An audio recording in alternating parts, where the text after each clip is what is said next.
Okay. Let's see here. I think we're live. How are we all doing? Hey, Mom.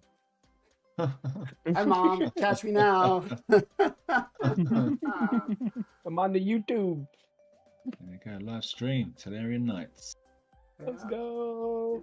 We've got Chris today. Chris is joining us. We have Chris, yeah. Nice. I'm, Look at that. He looks happy to be here. well, hey, it was a void weekend. Why aren't we bringing Chris in? That's it. So, why do I feel like this isn't working? Something's not right. I don't see your live stream at all on YouTube. Oh, some cable falling out, Chris. I don't know where you're even seeing the Chris. I don't see him live at all anywhere. Yeah, I've gone to YouTube on the web. Yeah. We can see it's not ourselves with a bit of a delay. No? Yeah, Okay. there you go. Think we see it. How we doing, gentlemen? How we doing? Let's see. All good. Glad to be Thumbs here. up. Two thumbs Making up. the stream. 2 thumbs up.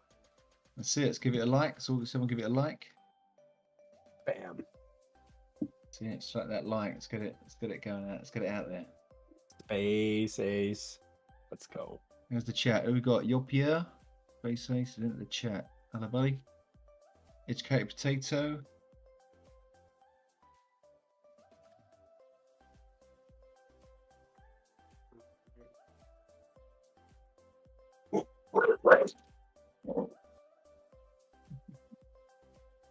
It's like he's plugging Criskin.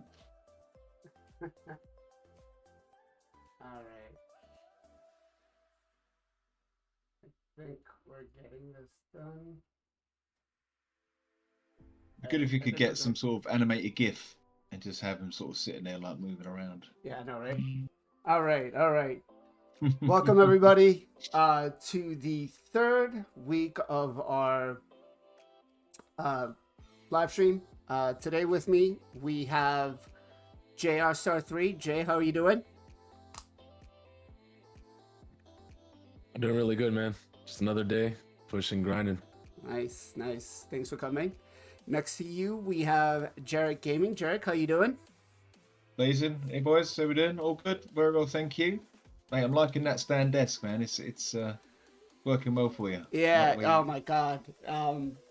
Yeah, we'll get into that in a minute, but then all the way from home, gonna make it into the office today. We have our buddy up here, Thule. How you doing, Thule?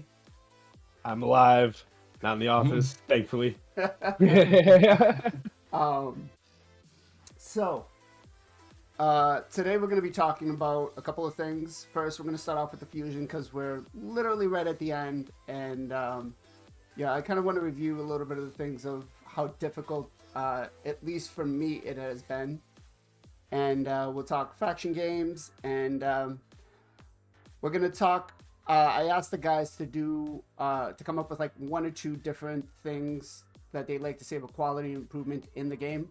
Not to pitch anything, but myself and Jarec already did a collab that should be coming out, I believe, after this.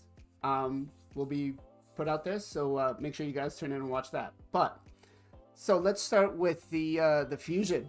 Oh, I'm sorry, I forgot. We have Chris with us today as the raid representative too. So make sure you take some notes, bring them back to Plarium. So let's talk fusion. Jay, how have you found this fusion? Has it been difficult for you? Easy? What are your thoughts? What do you think? Kind of like where we left off last time in the previous one we were talking. Yeah, it was like the beginning was kind of like a normal ride. You know, you're like, okay, I gotta do every single event, every tournament. Then there was that one part where they stacked like 4 or 5 different things all together, and you have to do like, as long as you're like triple or quad dipping, right? Like, utilizing like solo farmers and stuff like that, and using your energy wisely, you'll be able to do all of them. But otherwise, if not, you're just like thrown all over the place, having to use so much energy. I could just imagine as a free to play or like low spender having to like, dang, I might have to just pull out the CC. But like after that, it was kind of like slow again until the summon rush came. People were like, "Oh man, we have no shards because we already used it for champion chase," and the points were so high. But luckily, I just pulled a bunch of misery shards. It only took an hour and a half, but after that, like I was like freely able to do it, and it was not that bad after that. Okay. So on a scale from 1 to 5, 5 being really easy, 1 being really hard, what would you say? I did have to use gems twice. I had to refill because I was running out of energy. So I would say a 4. It was definitely 4. I felt like Brogni was still harder. Okay. So Jarec, what are your thoughts, my man? Yo. What are your thoughts, fusion wise? I mean, I did it pretty comfortably, but admittedly, again, like Jay was saying, the resources, because I had the resources, I had the gems, I had the resources, which meant I could turn it into energy. I had shards, but then you look at it from the point of view, as Jay said, with the free to play players, it was really going to be a tough one for those guys to get, and they had to be very, very cautious with what they're using, especially shard wise on the summer rush. The summer rush was basically, I think, the make or break for a lot of people. I got to 100, but I think because quite lucky with regards to the hard dungeons like the spider, we actually smashed that, with all the bugs going on. So there was loads of stuff got, extra points was done from that quite easily, and it was kind of fun working with the hard dungeons because again, you get through that, you trial and error, your sort of teams and stuff. So it was kind of hand in hand trying to get that. But I did it. It was, I'd say, same with Jay, about a 3, 4. The thing is, if you sort of think ahead, prepare for this stuff, you should be fine. If you're free to play or sort of trying to just wake up and think I'm going to do it, you're going to struggle. Yeah, that's the way it is, I agree. Huli, what about you, man? Fusion, I did it on both of my accounts. My no spend anymore account and my my whale account. And the fusion was pretty easy actually. All of the summoning thresholds were exactly what we thought. It was a 20 fragment summon rush, so we knew the fragments are going to be 4,000 to 5,000 points. Everybody knows that. It's been 4,000 to 5,000 points for over a year for every single fragment fusion that's been 20 fragments. So we knew that coming in. The champion chase was absolutely where we needed. The champion trainings, this last one was 7,000 points for 10 fragments. It's perfectly in line with what we know. The only kicker for me was the dungeon divers. The very first dungeon divers, they didn't give us enough events to even come close to even like halfway. So you were really coming out of your gem pile to finish that if you were trying to do it that way. So a lot of people skipped that one, and then the one at the end, it was kind of the same. This one right now is kind of the same, but not quite if you're doing campaign for your champion training. But if you're using brews, you're gonna fall really short again. That was the disadvantage there. A lot of previous fusions, you'll at least see that the last day of dungeon divers will line up with the first day of an actual dungeon when they make them these higher thresholds, and then at least if you're using gems, you can just put it into the next dungeon event, complete that instead of something that feels less valued like champion training. So in general, it wasn't that hard, but those were the only kickers, and obviously they eliminated 5 of the free fragments. So I would give it a 3.5 solid. If you were not on top of your resources and you didn't know exactly how to plan and what to expect for those, you probably pulled out of your reserves before you needed to be sure you were safe for the future. Which isn't a bad idea, but I completed the fusion with 800 gems on my other account. Sounds like you should be doing some videos there for how to prepare for fusions. Just an idea there. Sure. So before I ask you, let me ask Jarec. Jarec, on a scale from 1 to 5, 5 being the difficult, 1 being hard, 5 being easy, how did you find it? Yeah, as I say, probably, I found it easy. Well, not easy to do, but I found it comfortable to do, but only because I had the stuff there to use. That's the thing. It's exactly what Tor was saying. If you've got the stuff around and you've prepared for it, and you don't mind spending the gems, then you can do any of these fusions comfortably. It's just trying to get into that mindset of trying to hold back, or trying to work out what one to miss or how to balance them all, and and that's the trick. But I was pretty flush the last few weeks, so I wasn't too bad. I could just hit anything I needed to, and I got it done. I think I've had her ready for about 5 days. I was going to save her for the champ chase this Friday, but I decided not to do it just yet. So I'm going to sneak up this guy, and my list has gone up to 20k. I'm an R in. She's at least worth 30,000 CVC points on a PR, right? Yeah, so that's another thing as well. So I don't need to pull her yet. I can quite easily hold her off. So next CVC is going to be personal rewards, and should be top rank in that. So I probably will hold off. Nice. Anyway, nice. So we'll see. And Thule, what about yourself? Skill 1 to 5. Oh, it was about a 3.5. Okay. So right in there. Like I said, if you didn't properly manage your resources, you were definitely gonna have a hard time with that fusion. A lot of people were thrown off by the summon events. I personally wasn't, because I looked at previous fusions and planned ahead a little bit. Right. But a lot of people were, and especially the dungeon divers with the 5 missing fragments too. Definitely on the harder side, but the thresholds were reasonable for everything. So. Yeah. So for myself, I think what turned me off the most was the dungeon divers. I got everything else done pretty easy. I found myself just the dungeon divers. I had to put a lot more effort, a lot more energy into those events, and I was just like, it just like literally killed my mood. After the first one I said, I was like, you know what? Is she even really worth it for me? Is she gonna be worth anything for my account? And I was just like, well,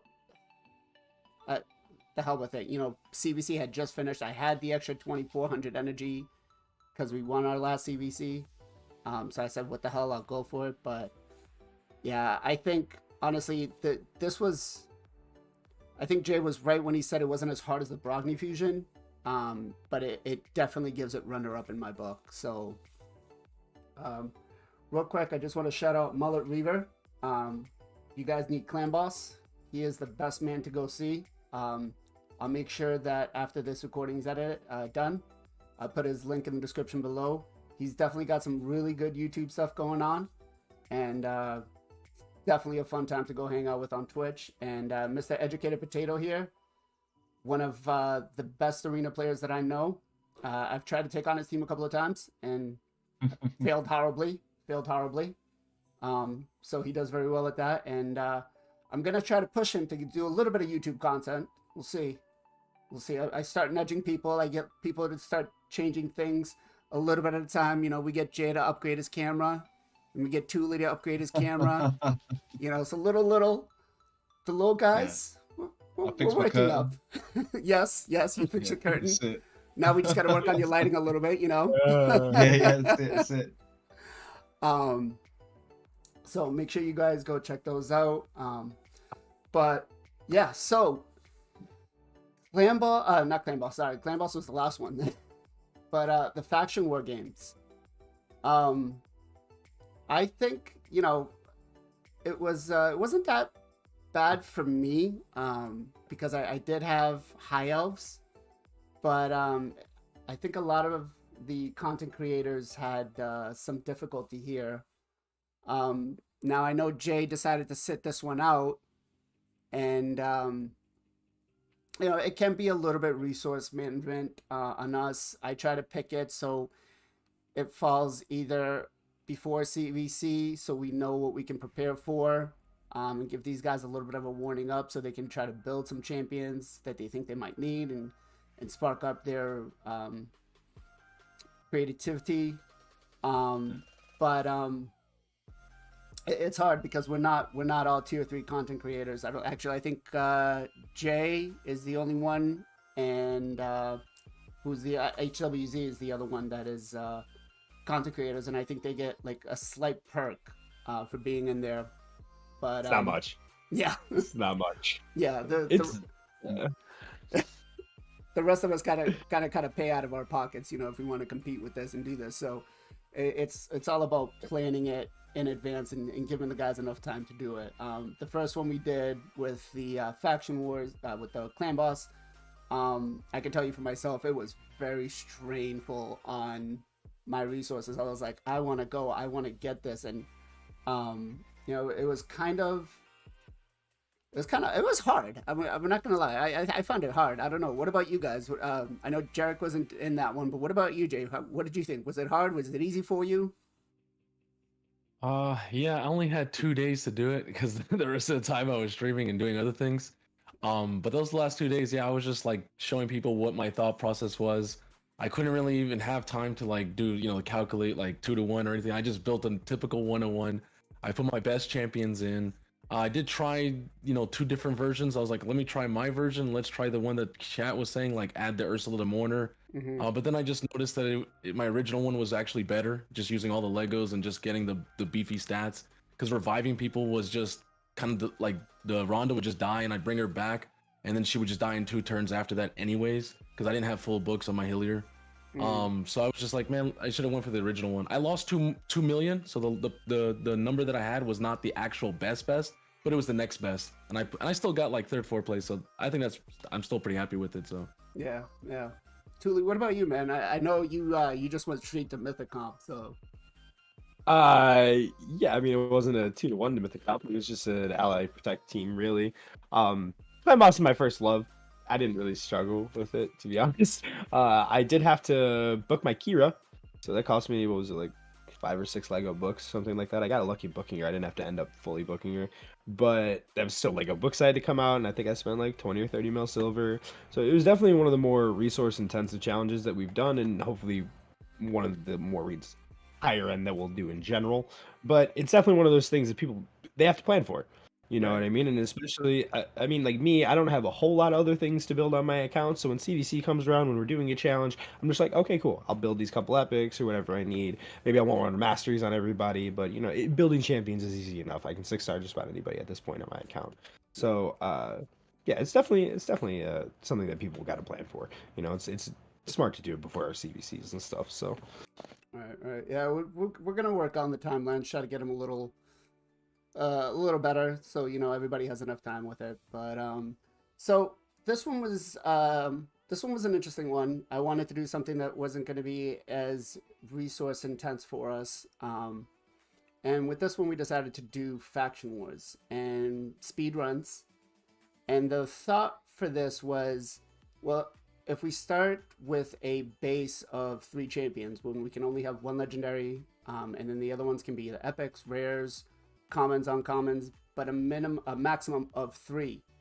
Can we build a team that's going to be able to clear it, and then throw in the other 2 that are going to be whatever is going to kind of help you out, like just make them really tanky to still be able to 3-star and clear Faction Wars 21.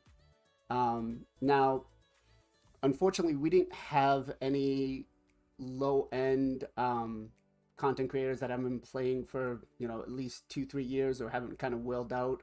If there is somebody out there that wants to join the group, please DM me. We're open, right? We take everybody. We don't discriminate, and other than maybe Thule, we kind of discriminate against them sometimes, but. Wow. I see how it is. I see where we stand, BLAZIN. I see where we stand. But we thought I thought that it would be a good idea to do this. So I'm gonna throw this one to Jarec. Jarec, on a scale from 1 to 5, how difficult did you find these faction games? Because I know you were pretty eager for this. It was. I mean, I'm very happy with my final run. Admittedly, I just got lucky. Orcs was I guess an easier one to pick if you had the right setup. Undead was pretty tough. My Mashard is not quite as good as Tools. And who was the other ones? It was I had it written down. The Dark Elves. Again, I was trying like Mifrala and bits, but again, when you hit, there's those Valkyries in the second round. They just. Yeah. And it just slows it down. Mifrala's great because she can get them all petrified. But it just takes so long to then, because their defense goes up. You know what I mean? It just takes so long. So that's why I went with the Orcs, and yeah, the hardest bit with the orcs was the DPS at the end, because it's the boss that after a certain amount of time does its HP swap, restores.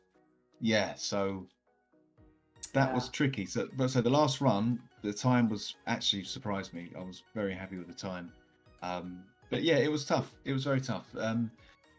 I'd say orcs was probably, what was the easiest? What was you saying out of 5? 5 easy or 5 hard? 5 was easy, 1 is hard. Orcs 4, probably Undead 2, and then Dark Elves 1, just because I just couldn't get the setup right. Yeah, I will say anybody who had Dark Elves was like, listen, dude, I'm done. I can't do it. Like, so there was 1 or 2 people I had to grant some special permission to say, okay, well, I'll let you swap that one out. I get it. You know, I want to be fair, but you can pick one of these factions specifically. Yeah. To, you know, I wasn't gonna give them like an easy faction, but Producing content's better than not, that's for sure. yeah. But Well, no, I wanted to give everybody, you know, the opportunity to be able to compete in this, you know, because it's without being, you know, we get each faction what is it, once a week now? We get it twice. Yeah. So we don't have a lot of time to spend on it, and you know, I know both you, Thule, and Jay stream like 3 or 4 days a week. Me myself, I work 40 plus 50 hours a week. I know Jarec does the same. I got kids, so it's a busy life. So sometimes you're just like, damn, I don't have the time to compete with this. So I was like, all right, you know. But Thule, what about you? How difficult was it for you to get this done? My run took me an hour to record.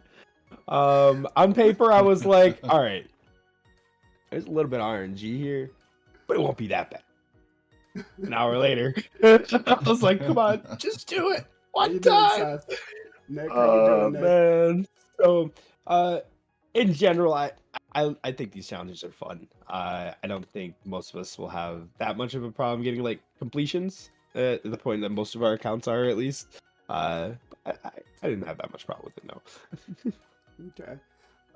We got Mullet Reaver and Educated Potato in the chat. I'm interested to hear from you guys since you're not on the call, but how difficult was it for you guys to get this done?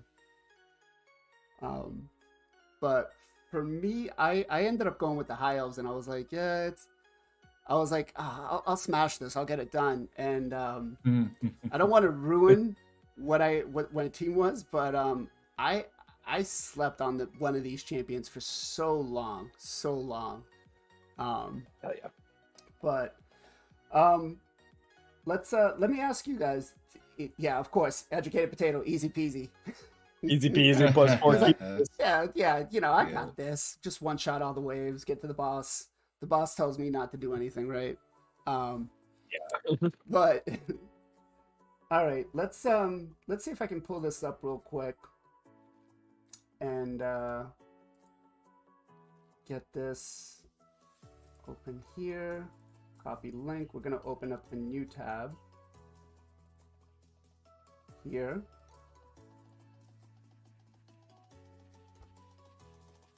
All right, so not to spoil anything, but last place. So we actually, before I start this off, let me start it off right. We had the content creators that we had in this. We had, let me pull up the banner. We had Grim Reaper, who, because of certain things going on, wasn't able to submit one in time. So he gets a pass on this. We had Viking Whale, Gestal Gaming, we had Jarec, we had HWZ, Bronc Catheter, Educated Potato, Kundo, also wasn't able, you know, because of things going on, wasn't able to submit his in time, Mullet Reaver, and myself. And so in this one, Gestal was actually in 9th place for this. I just want to make sure I didn't miss any of the submissions last minute. What a loser. Oh, I mean, what? So yeah, I think I got everybody. Good guy. Good Yeah. guy, Gestal is. So- Don't let me fool you. Gestal's a great content creator. Actually, he's got his own website, Gestal Gaming GG, I think it is, if I'm not mistaken. GG, yep. Yep. Gestal So works a lot like the Hell Hades website. Has a lot of helpful information. So make sure you guys go and check that out. So his 3-man team: Mashald, Gorgorab, and Husk, which I thought was going to be pretty much the team for anybody who got Undead Horde. I know there was another content creator who got the same team, or close to the same team. But 2 minutes and 40 seconds. I don't think that was a bad time, especially for a 3-man. I mean, now all you got to do is add. You have the Reviver. You have Husk, who's got the enemy max HP, and he's got the taunt on the not the taunt, but yeah, it is taunt. Yep. Provoke. Sorry, on the A1, and he's got the stun. So, what about you guys? Do you think, what would you have changed anything on this team? Would you have brought something different? Throw it to Thule first, since he had Undead. Yeah, there's actually a rare that does AoE defense down, Drowned Bloat Wraith, if I could speak. Put him in over Husk and you do way better all day. Okay. The Mashal basically one-shot the whole Valk wave. Okay. Even as a baseline, no problem. Oop. And then even if Yeah. they do put a shield up, it's itty bitty tiny. Okay. It's on a 3-turn cooldown as well. It's pretty good. Yep. Yeah. Okay. And he's that and he's A1. void. And Nice. he's void, so Yeah. Yeah. I mean, that might be a way we have to start playing with. Good suggestion. Jarec, what about yourself? You see anything here you would have changed? I Well, think the team's. no, so it was very similar to me. I had Michelle as the lead, and then Husk was my kind of nuker. It was just fiddling about with. I was trying to go for more sort of tanky. I was putting the like a Bogoth. Mhm. Who else was I putting in there? I was trying to get like Seducer for his like debuffs and stuff, but I just couldn't quite get. They couldn't survive past round 2. It was just falling apart. Okay. So that's kind of why it just weren't working. Now this one's got Valk on waves too, doesn't it? yes, Yeah. yes it does. Yeah. Okay. So that's. And it's a great time. You get through those guys. Yeah, yeah, that's an interesting one, because the Valks, I feel like anything that has the Valk wave in it is just so difficult to try to get through. I feel like it's just a time sink, and until you get to like really end game accounts, I don't think you got to manual it. You know, I could tell myself, like, the first couple of times I did it, I manualed it, and then after that I said, the hell with this, until I get, a better team. I'm just going to do stage 20. That's it. Is it People got just- Warcaster as well? Is it Warcaster? It, There's it, another one. yeah. that it does, some, yes. He has, there's is it Warcaster in block it. damage, or I can't remember what he Yep. does. He Was does it- some is it- Block damage. damage and block buffs. Is it Oh, it's I tough. think Come Aethar on. too, right? Or is it No, that's not. Nope. It's 3 it's 3 Valkyries and Errol. Errol? Okay, that makes sense. Yeah, because Errol kind of smacks. Yeah.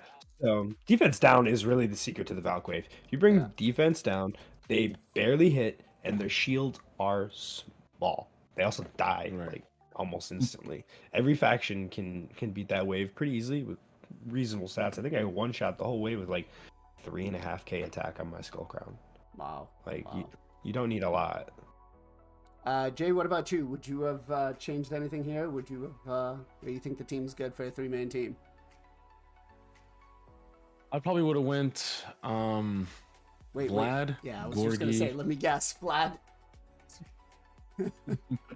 I mean, it's just no brainer. I can literally bring less crit rate on all my champions. I put him in the lead now. It works everywhere. He's got the decreased defense, block active skills now. It's got the leech, so you don't have to bring lifesteal. You can have even your supports get free healing off the A1s. In terms of the last epic though, I was like thinking, should I go Seeker to make like a double booster so that like Vlad just keeps going nutty, like, over and over and over, and just keep A tuning? Or maybe if I want a faster run, Husk is the better way to go to beat the boss faster because the enemy max HP. I would have to do some number testing to figure out which is best, but yeah, that's pretty much for what I would use for what I have. I don't have the rare, so I can't use that. So my sleeper pick for this was actually Annex. If you can get through the waves really quick, and you put Annex in Relentless, you can basically just take the whole boss out in one turn. Wow. Okay. Yep. All right. Yeah, I was looking at Vlad actually for that. Vlad is doing really good work now. Yeah, Vlad's amazing. I don't have a Vlad. How do you not have a Vlad? It was a fusion.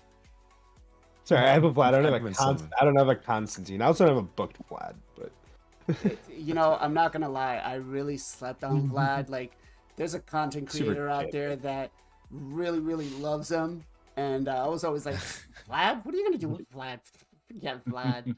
He's nuts. He's sitting in my vault, like, stayed level 50, not booked, no masteries, no nothing.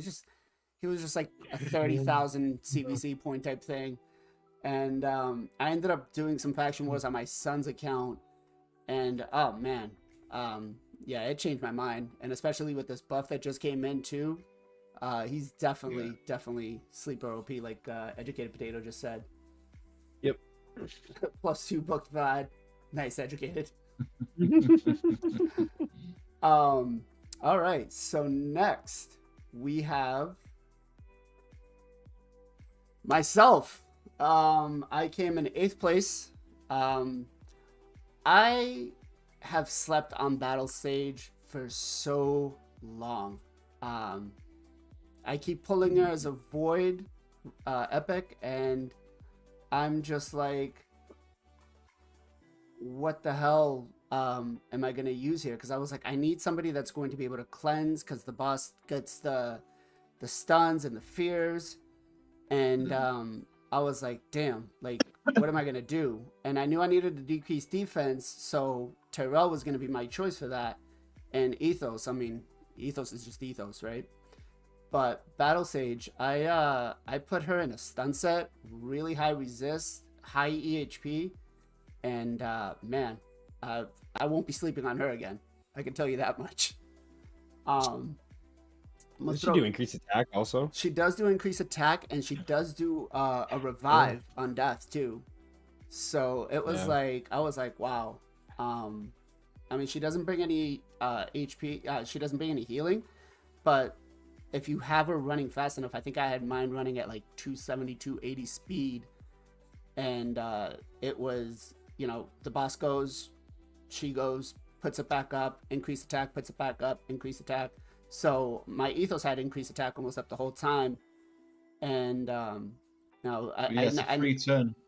Yeah, free turn revive on death, 4-turn cooldown. That's actually really good. Yeah, so it was a sleeper champion. I'm not gonna lie, but I'll throw it to Jay first. Jay, thoughts on the team? Change something? Keep something? Keep the same? What do you think?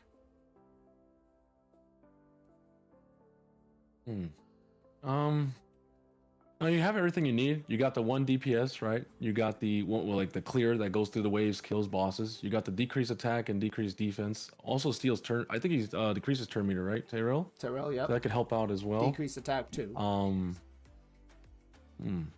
Normally I bring a support that heals or stuff like that. But I guess if you're able to like one-shot waves, then you don't really. You could just, you know, use that increased attack and just DPS the boss down before you get even to like a scary threshold on one of the champions. And even then, I guess the revive on death would just allow that last like maybe 2 turns you need. I feel like a Vergis would have been pretty good too, being like if you needed that extra like healing or sustain, so you know you could keep that person alive plus the reflex damage. But it's a good one. I've never even like, I always use my Lego, so I've never like thought of what epics I would actually use in high elves. Yeah, that's a good one. It was. I thought about bringing Arbiter in too, but I was like, I brought her in, I tried it, and I was gonna do Arbiter double Royal Guards. Now the decreased defense is needed so much, where I was just like, yeah, it's not happening. It's not happening. It was like a 6-minute run, almost 7 minutes.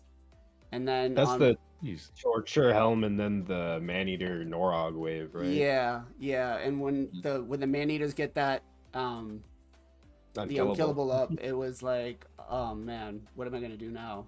But so you're thinking good team, solid, nothing to change. Okay. I think it's really good. Thule, what about yourself? Thoughts? I would have just used Yannica instead. With Yannica, you don't need Battle Sage. You can then just bring in Royal Guard, and just run that. Royal Guard will bring you max HP hits, decrease speed on the boss, decrease turn meter. Yannica brings your leech, and you're alive. Okay. Like Okay. All right. that. And Jarec, what do you think? Easy that, eh? I'd be tempted to I probably would have ran maybe Bellinor, Royal Guard, and possibly Andrisia or Skaramis, but yeah, as we're saying, I like Deliana as well. Deliana's does some pretty good work with the A1. Hmm. It's a tough one, but I say it's always just the boss in it. But no, but you've got a good setup there. It's just finding, again, the characters that you've got. Yannica, Right. again, it's a great shout. I've got a +4 Yannica, so she would probably be smacking hard. I do like Tatura as well. Again, he's got a great support stuff. Tatura is But, really good, yeah. Yeah, no, it's a tough one. There's plenty of champs with high elves. That's the thing. There's so many champs you can play around with. They're all really good. All right, so in 7th place, we actually have Viking Whale, and I had to grant him a special waiver because he wasn't able to get his stuff done in time. So I told him last night, I said, pick your team and go.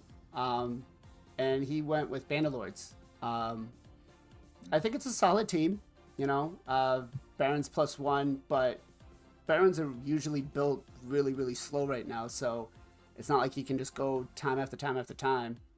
Stag Knight, I think, was a great pick. He's one of my all-time favorite epics. Brings the decreased attack, decreased defense, also brings the decreased speed. And then Ursula, I mean, she's awesome. I've got a couple of videos coming up with her, but AoE revive, strengthen, and what is it? Turn meter boost on. Yeah, and the decreased attack. So overall, I think it's a solid team. I was thinking Rhonda instead of Royal Guard though. I don't know. What are your thoughts, Thule? You can't run 2 Legos. Instead of Royal Guard, not Royal Guard. Instead of Baron. Sorry, I was thinking Rhonda. My bad. Rhonda doesn't hit hard enough. Her A3's not going to clear the waves. This is the biggest problem. Yeah, but the ally attack. There's difference. I don't know. The ally attack's going to slow you down. Also, if you're using like Stag Knight, in my opinion, I would have just used Helmet instead of Ursula. Then you eliminate all of your enemy animations if they do get a turn because they're stunned. Your DPS doesn't take anywhere near as much damage. And I probably would have used like Stultus instead of Baron, like Educated Potatoes. I think that's probably a stronger option. Barons, like you're saying, they're both so slow. You would have had to re-gear your Baron to do this. Yeah. Like, he needs to be over 200 speed so he can at least 2-to-1 everything. If he's not doing that, you're just cutting into any animations of anything, and then you need a reviver. If you have to revive at all, you've already wasted too much time in this type of challenge. Right. I will say, HWZ did run one with Stultus, where he was trying to get Stultus to solo it. It literally took him, I think it was like 20 minutes or 15-20 minutes, and it failed at the end of it. I was like, how does this guy do hard mode dungeons but fail on soloing the faction clips? Bannerlords. Yeah. Jay, what about you? Anything you would have changed here? Yeah, definitely the Stultus makes sense because you get the double AoEs. You can also use his lead aura to get even more defense. If you wanted to get that increased defense, like staying on continuously, because he only does it 2 turns on his A3. If you wanted to get it as well, you could keep the Ursula. But yeah, definitely controlling the waves is way better. Less animations. Plus, Archmage can do some damage. You want to build him that way as well. So you can use his A2 to like not only stun but also do some AoE damage as well. So that helps out. And he's always making himself faster. So if you wanted to go with Zerg comp, yeah, definitely could do like Archmage, Stag Knight, and Stultus. But I really do think Ronda could do some work as well. But there's a lot of RNG with those, ally attacks, and you have to really have a real nuke Ronda, like insane, like Unga Bunga, Yeah. But other than that, I would have used Taurus because I have one. So that's all I can say. Of course. Makes that easy. You just reminded me of something from my World of Warcraft days where Zerg, the team. For anybody that doesn't know out there, back in the day when I don't know how many of you guys play World of Warcraft, but Zerg was just like burst out everything you can, like. We're not even caring. Just blow all your cooldowns and just nuke the boss before he nukes you. Yeah. So it just popped into my head when you said that. But and Jarec, what about you, my man? What do you think? This would be. I don't know. This is one of those ones where I actually love the faction wars Bannerlords. It's a great. I've said just switch up the team every week. It's just. With 3, I'm just trying to work out who would I have. I mean, Killian would be quite good with his new buff. Cillian, I'd like to test him out. Richtof, if the I don't know if you can poison the boss or not. I'm not sure. I think you can, yeah. If you can poison, because again, his crit's going to go up, so you could be hitting half of the boss. But as I say, it's just the waves. So, how do you get through the waves with your epics? That's the biggest problem with this faction is there's no good AoE epic DPS. So you can't bring like a Lego support to enable you. You got to bring a Lego DPS. I mean, he's got an AoE A1, but I don't know what Richtof's multipliers are like. Yeah, I know. Who was it? The content creator, the British content creator, free to play king. What's his name? Come on, somebody help me. Arabad. Arabad. Arabad, yep. Yeah, he uses him for soloing, I think, like Ice Golem and Dragons. So I'm curious to see actually if that kind of a build would actually work to solo this boss. Yeah. So I guess it's got to be full on regen and probably Morsel in it. So yeah, I mean, again, you could, but I doubt you'd be getting a good time. You definitely would be 6th or 7th, would you, if you did it, But yeah, again, I do like. I mean, I like Sigmund as well. I love the Bannerlords, man. They're great. Again, Stalkers hits hard. If I had a Taurus, maybe if I pull the rest of my shards, who knows? But we'll see. Yeah, again, it's a really great faction. But that's a good thing. I mean, that's a good time. You can't really knock. Was it 2 minutes 5? I mean, yeah, 2 minutes 5 decent seconds. for free players. Fantastic time, really. Most people try to get their 5-man teams to 2 minutes. Yeah, I know, right? Yeah, exactly. So next we have Jarec Gaming, who came in with the Warlord, Seer, what a shocker, and a Dr. Pierce in 2 minutes. So, I can't lie, man. I'm surprised that, the Seer is 6-star ascended, so she's definitely going to be able to one-shot each one of the waves. But I got a question. Did you have any issues when the boss at the end health swapping? Did she actually get it off or no? That run was the one where she did. Where we just beat the boss before the refresh. Because there was about 7 runs before, maybe 5 to 6, 7 runs. Got to line up just perfectly. It was like a smidge to go, And you know when you think to yourself, why did you just do that then? Why didn't you just wait one more turn, then do the move? Then you would. I was like, oh, and I was like, this is gonna be full auto. I'm not touching it. I sort of full auto. I'm literally hit and go. Off you go. I did a little bit of set up with regards to openers and that sort of thing. But it was. I didn't. To be fair, I didn't even speed tune anyone. I just grabbed the 3 champs that I think would work. Duck with is a little bit of buffs, a little bit of control. Seer, as long as she was the last to go. That's the only thing I checked was that she was the last to go. And then Warlord opening, I think, with his heal to then get the first wave down. Second wave, just to make sure that he blocks the skills out. Time it rotates, Seer does that. And then it was just, fingers crossed, RNG.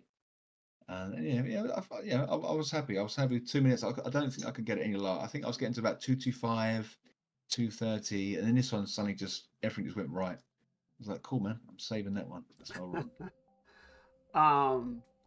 Jay, you see anything here you would change? Anything popping out at you?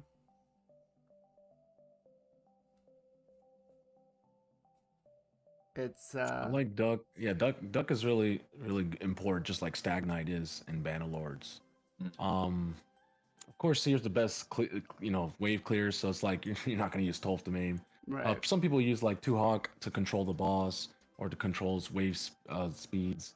Zargala's really good. I mean, people were using her Heart and Doom Tower to clear certain things as well. So I feel like she could be something. If you didn't have a Seer, you could actually help with a decreased defense and then just use your DPS. Well, we had a Warlord here, but I probably would have used like Tila Gormain. You got to be careful, Tila or Iron Brago, because I know there's a switcheroo. This is the Mirror Universe boss, so you have to be careful for that. Yep.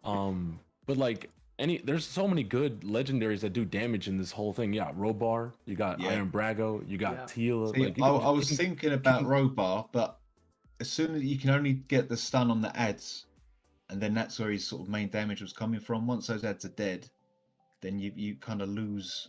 I felt what I was thinking. You probably lose a lot of that boost from his attacks. So that's why I kind of left Robar out. I was thinking, do I have a meme team with Nodgar? But I couldn't get it working. But I haven't got a Tila. So I was a bit stuck with that. I got 3. I'll trade you 1. Oh yeah, please, yeah. You got a Necret? I need a Necret. I got 4 Angars. I got 4 Grohacks. I mean, you can have all of them. Affinity champion for a Void. That's fair.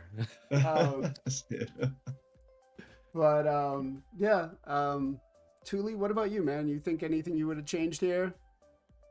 Yeah, I actually wouldn't have used any of those champions. Really? Okay. I'm interested to hear. No. What would you have used?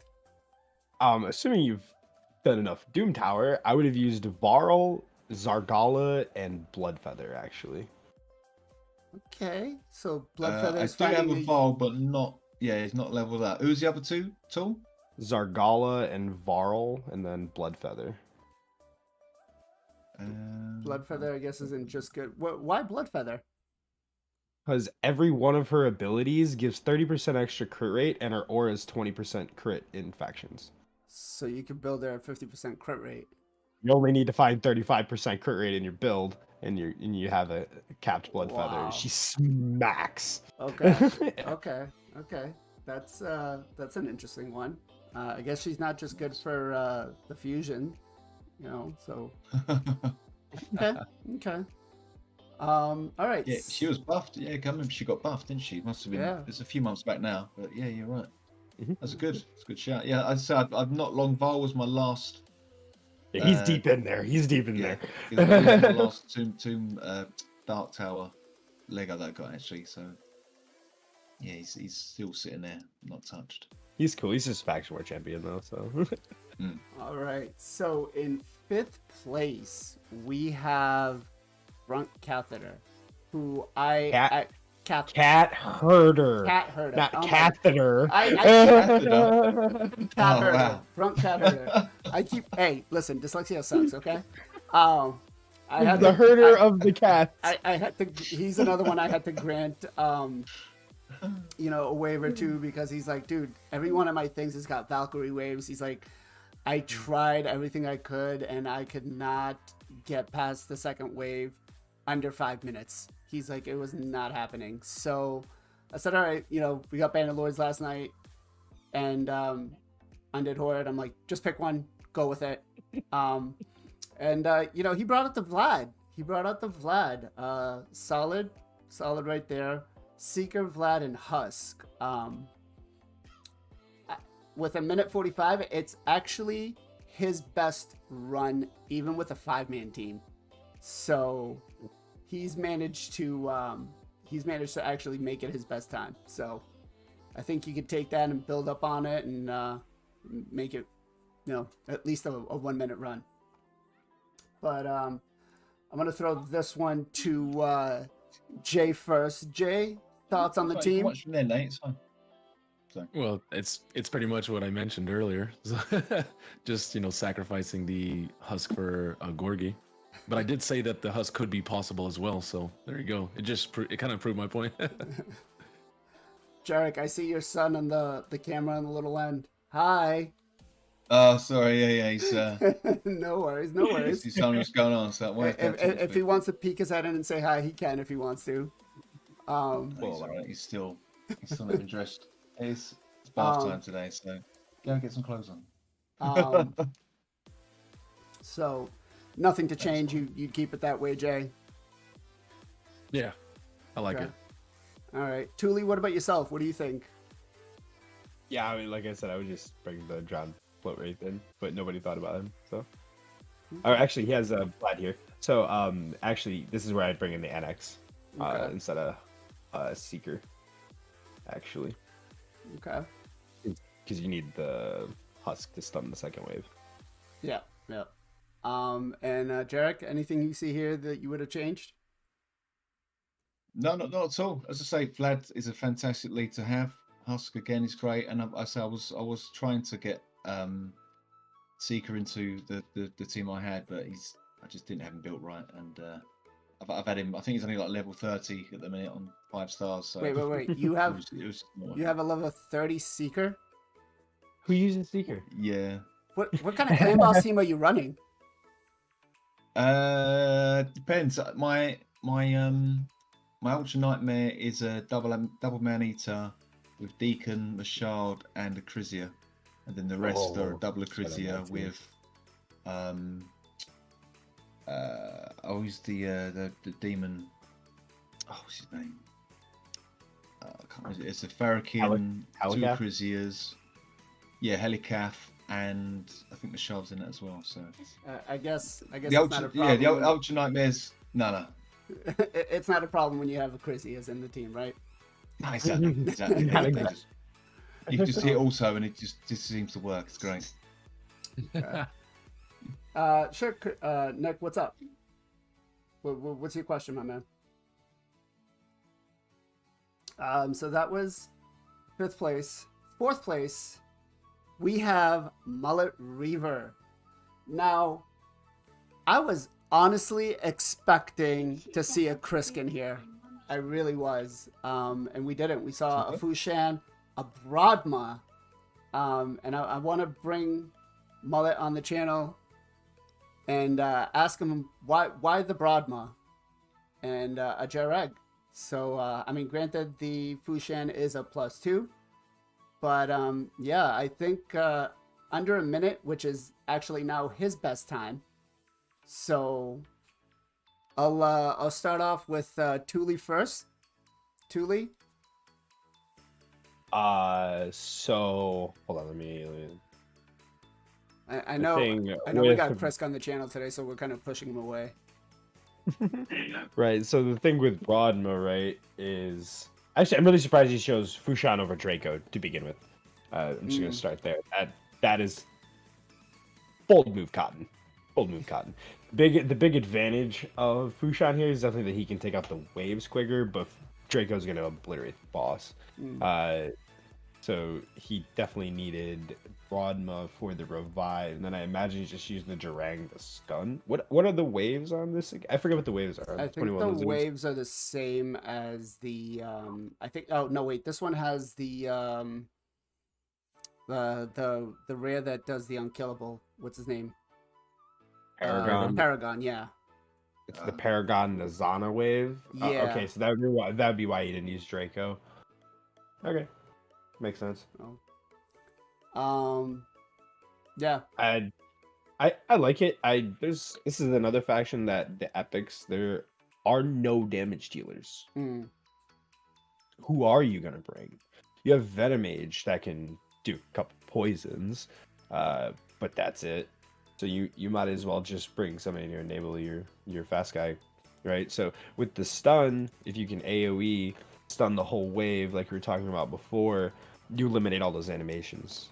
Just like 20 seconds saved off your run just by one stun on everybody.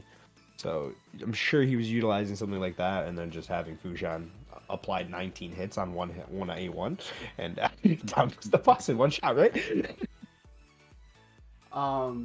Okay. I like the team. I think it's solid. I mean, he did it under a minute, so it's his new run. Yep. Jay, what about you? Yeah, it seems pretty good. And remember, we're talking about Mullet Reaver, who's got, what is it, a +2, +3 Krisk? Something like that? Or is it? Yeah. Yeah, what it seems like, because you can just like look at this setup, and I know what he's basically that's what he's doing. Like if you look at Jareng's attack, it's 1600. So what the team is pretty much doing is that Broadma's going, speeding them up, giving them increased crit rate. I don't know if he built 100 or less, but if he built less, then you get even more damage. Fushan smacks. Yeah. Definitely, like Old Tool said, he's amazing. Like I once I got a Fushan and I had my rosin, I just blew through everything. And then once I got my first Draco, I blew even faster. Now I have 2 Draco, so it's just insane. It's like 30 seconds. But basically, yeah, I can definitely see Broadma speeding up, buffing up both the DPS, and he's just unga boonging straight to the boss. And because there's multi hits, dude, Jareng, look at his base, 1608 base attack. That is nuts. That's Lego quality. That's retarded. I don't even know his multipliers, but just based on that just makes me wonder how hard he's gonna hit against the boss.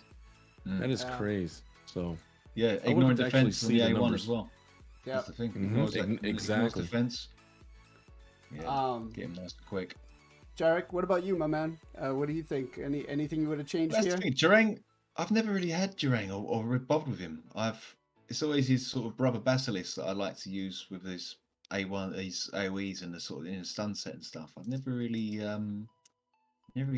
taken any notice of Jareng, but I think now I might have to actually get one built up. Just the way they're all hitting, this is crazy. I'm not long had a Fushan.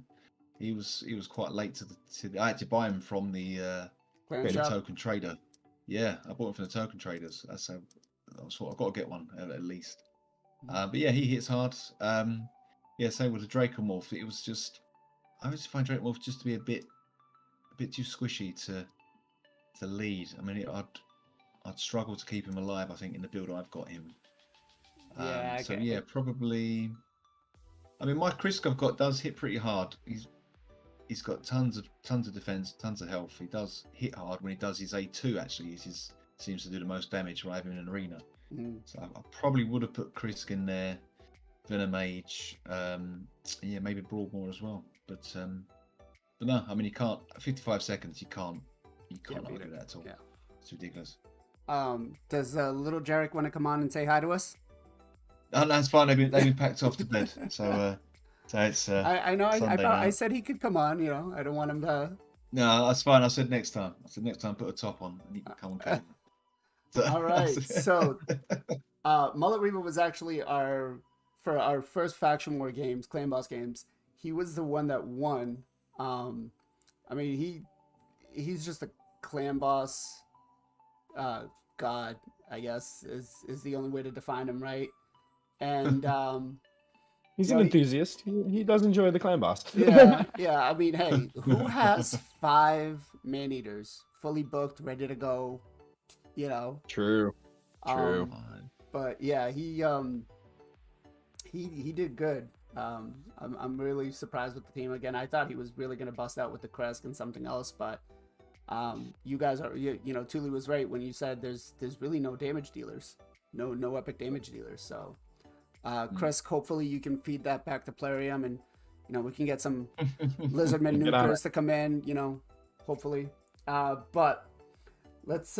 Nick just asked a question. Says, can I ask everyone if your faction guardians are full, and on your opinion, how hard is it for newer players to fill Lego guardians with new champions added? I'm gonna throw this question to Thule first. Throw me on the spot, huh?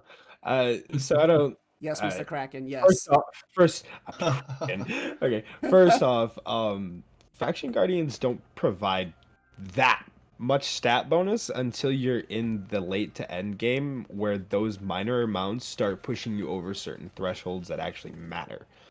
So that's one of the first things that you need to realize. The second thing is, yes, it's very difficult to fill. And utilizing things like fusions are going to be the way that you fill a lot of those slots. So even if fusions feel not very good for you right now, the potential to fill that Faction Guardian slot is worth doing a lot of times, especially when you're talking about the accuracy resistance one specifically. The speed one's nice, don't get me wrong, but not every champion needs speed. Not every champion needs accuracy and resistance either, but the accuracy and resistance only requires 3 dupes in each faction. So getting to that point adds a ton of value to every champion, you know, that you're trying to use there. And that's stats you can't get elsewhere. So when you're talking about arena, and now we're talking about high-end arena, because it's not just your normal everyday farming. That 30 accuracy is going to push you from 650 to 680 accuracy. And those are, now you're starting to hit special numbers where people can't build unless they dedicate more of the build to those stats than they're ready for, or that they have room for. And so if you have people doing that, now they have high resistance builds, they may not have enough HP. And so you just ignore the resistance. Stuff like that. So you can meet special thresholds once you start learning them, that make a difference where those start to impact your account. But up until then, they mean so little. But it's very difficult to fill, and new players are not going to fill it for a long time. My alt account now that I don't spend on anymore, my old clan Make Quit in game is really nice account, so I play on that one now. But it's actually gotten quite a few Faction Guardians. It's got probably half of them at 3 out of 5. It's got 2 of them at 4 out of 5, and 1 or 2 of them at 1 or 2. Nothing crazy, but almost all of my dupes are fusions. You know, between like the Rosin fusion or Tatura fusion, things, free champions like Yanako. So you just got to get where you can, and if you don't value getting gold champions just because they're gold, well, you may never fill it out because you've never prioritized it. Lot to say. There's a lot of answers to it, I guess, but I'm gonna throw it to Jay next. Jay, what are your thoughts on the question? I think you should always go for every Lego that they give you in the game, because you never know when you're gonna get a dupe of it. It's just gonna help you out. Like Supreme Elhain, some people might pass on it, but it's like, what if your next Void Shard is a Supreme Elhain? Now you just helped out your Faction Guardians. Or you don't have to do nothing. It's Athel. Yeah, that's true. If you get imagine getting 2 back to back, huh? 150 Void Shards and I pulled her. I was so mad. But anyways, go ahead. My bad, man. Hey, I'd be happy. I'd try her out.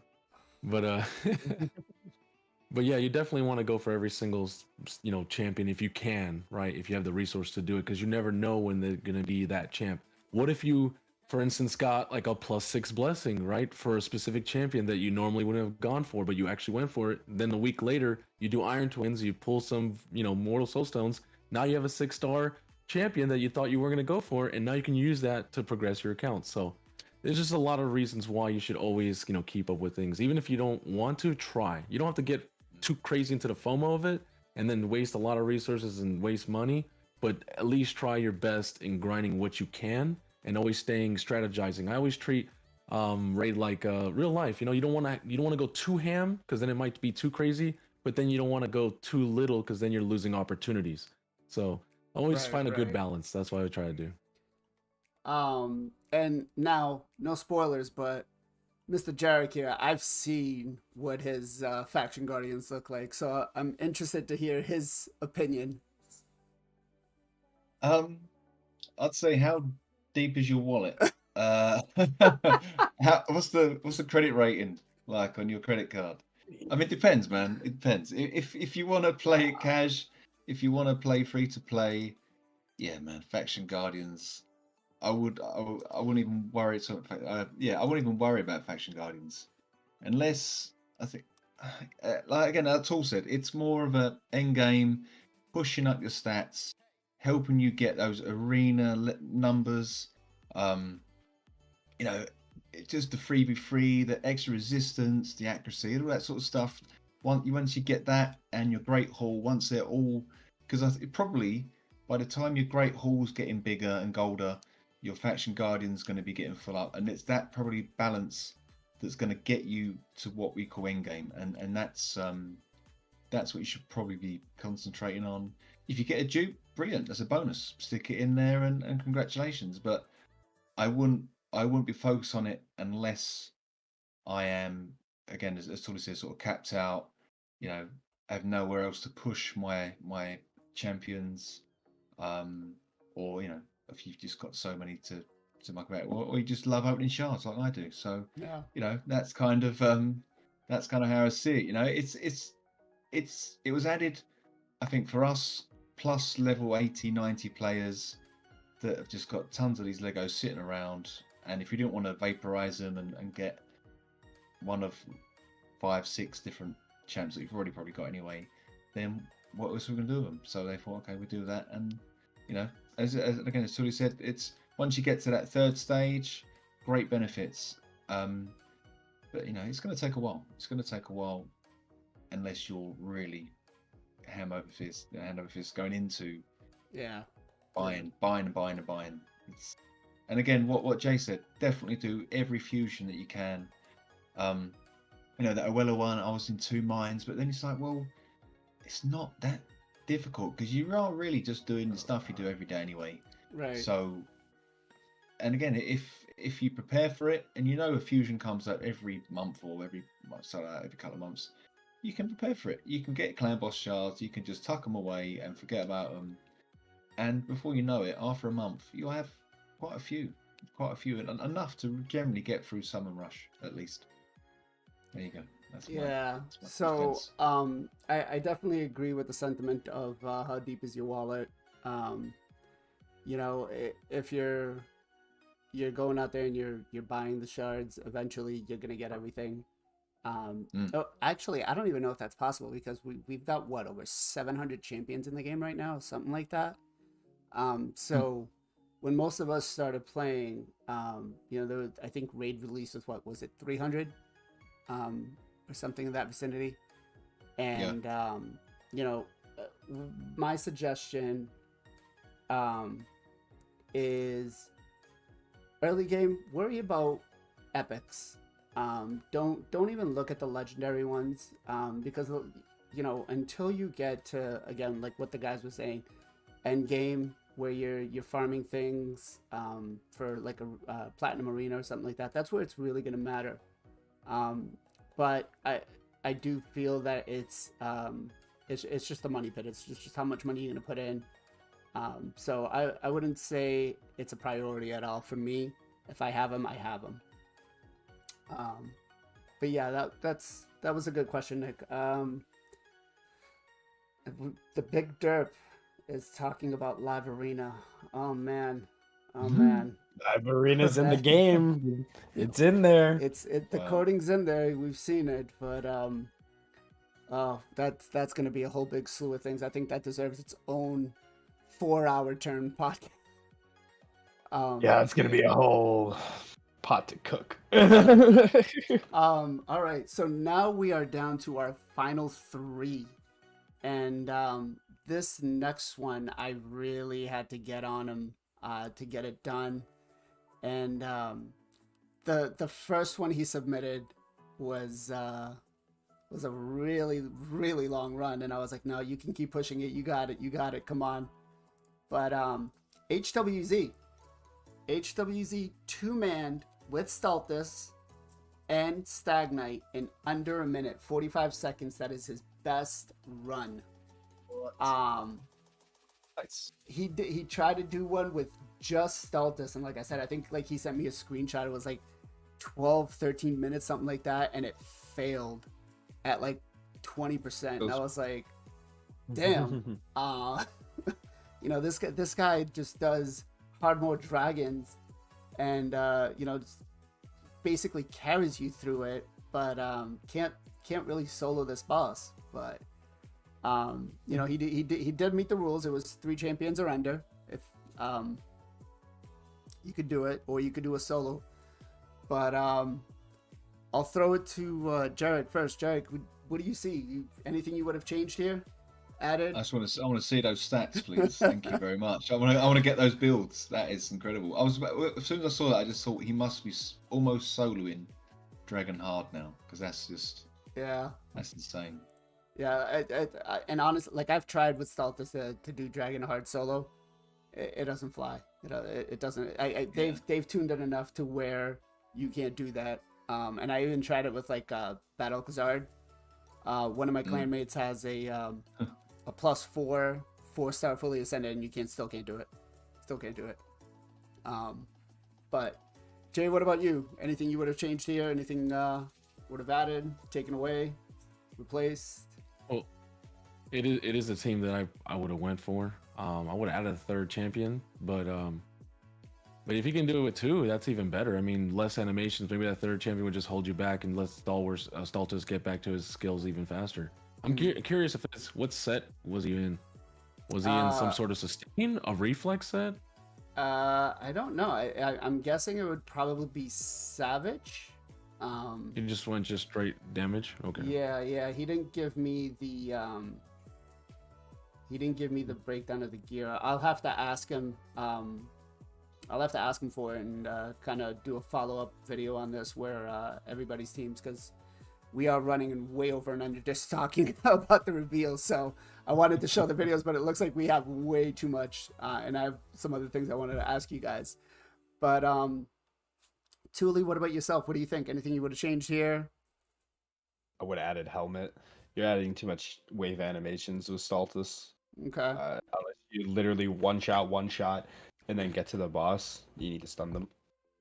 Okay. He also slaps, and then he also takes care of the ads on the boss, so they don't have animations either. Oh. So that would have been the only change. All right. So the last two, we have Thule and Educated Potato, and I had a feeling that one of these was going to be the winner, just because I've seen their accounts, both from live streams, but yeah, it was, I gotta say, I was quite surprised at the times. Yeah, let's rip off the Band-Aid. Well, let me ask you, Thule, what do you think? You came in first or second? Second. My boss animations are too long. It takes like 900 seconds to wind up that axe and be like, okay. All right, your turn, go. Okay. I know I didn't win just because of that. He had like 3 axe swings, and I'm like, all right, sick. All right. We'll rip the Band-Aid right off.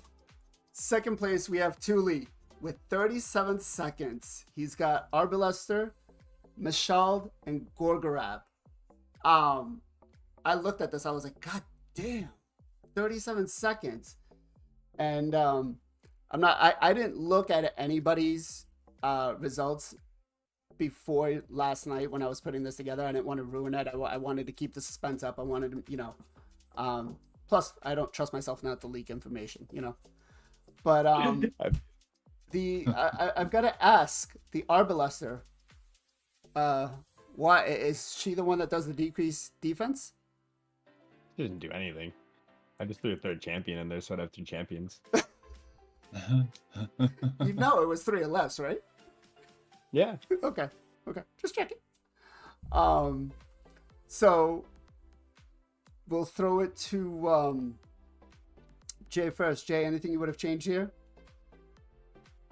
I'm curious, are we using Gorgorab's timely intervention masteries to bring back the Arbalester so we can keep boosting faster? Nope. She knows she's just there just for lulz. I literally shut his revive off on all 3 waves. Oh, dang. Okay. The martyr killed her in the first wave, or maybe the second. Wow. Yeah.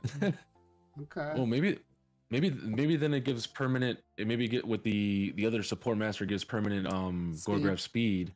Or speed. And when people die, or Boshaled more damage when you have more allies dead to help out more damage. I could see that in the masteries. Other than that, it's just there just for like lulz. But I would have just we already talked about that. I already used Vlad, so that's the only thing I would have changed. So. This run took me an hour to do. All right. Hour. Jesus. So an hour ended up being your fastest time and getting you second place. So I think that was well time spent. you know. Jarec, I'm gonna throw it to you next. What do you think? Anything you would have changed? Anything in particular? No, not at all. I say it looks pretty smooth. As I say, the only thing to have that rare in there would have been any mastery sort of boosting, but I actually didn't have guess one not. of those No. ground float rates on my account. I was like, come on. No, well, do a 'Cause I quick could've- temple just to see if you get lucky. Like, Oh, no, man, that's good. It's a fantastic time. Congrats, man. yeah. All right. So just a quick question for you, Thule. Thoughts on going into this? How many other teams did you try? This was the only one. This is the only one, just because you have the 4-star +4 Michelle. There's no clean way to get through the Valks faster. Okay. If you played my run, you would see why. Okay. Yeah. I No think. spoilers. You we guys can- are gonna have to watch. You guys are gonna have to watch the video. Yeah. Yeah, 30 seconds is doable, I think. Yeah. Yeah. So first place goes to Educated Potato at 31 seconds. This was so close. 6 seconds. Anything could have happened, and it would have either been a tie or Thule would have won. But he's got Deacon Armstrong, Finax, and Cupidus. And this is the boss that revives the ads. So it was a great call to bring in the Finax. Just block revive them.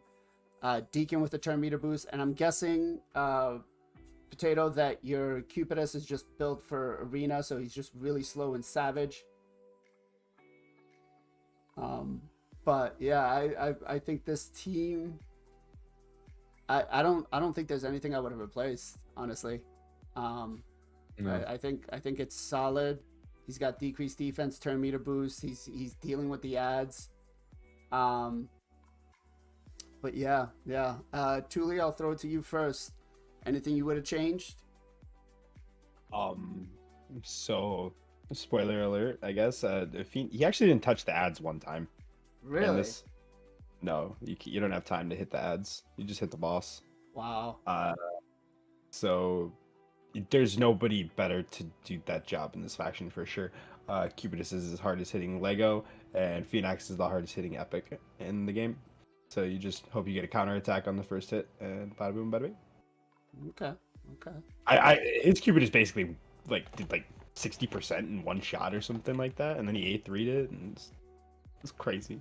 Yeah, I mean the damage between Deacon and Finax is really close. I mean, you're talking 100,000 between each one. So yeah. Jay, what about you? Anything you would have changed? The only thing you can change is put Venus, but you can't use Venus, so Right. unfortunately. Right. There's nothing else. I mean, you could try doing other champions like a Bushi or something like that, but Phoenix just A1 just hits too hard, and since the Cupidus is putting the burn or Deacon's putting the decreased defense, you're getting the double hit off Phoenix, and he's one of the hardest hitting epics. So there's yeah, it's just too much in Booga. You can't really beat that. Yep, absolutely. Jarec, anything you would have changed? Don't know really, man. I mean, cardio, but okay, I guess you need Cupidus to get through the waves. So, A1 wave done, A1 wave done, and then it's just A3 for the boss and as the Fennec. So that's the thing. I'm just looking at the Legos now. There's not many. I mean, Astrolon, but even then, it's just the waves, and Cupidus does it all. He's got it all, the whole package. Cupidus. So Wow, he just message saying his Cupidus has got 8,700 attack and 360 crit damage in Savage. Yep, it's a +4. He slaps. Wow. So I'm guessing, Potato, that this is going to be your new team now, or are you gonna change it with something else? Yeah. That's an insane. that's gonna be my new team. Yeah, wow. Yeah, right. The only other champion that I would have tried over this, but he doesn't have enough buffs for, is Shamael. Now If you could get 3 buffs, if you could get 3 buffs on him, you would just ignore all the defense, and you'd be able to hit the boss for like 600k. Yeah. So, but just setting him up requires a lot. That's the only problem. Yeah.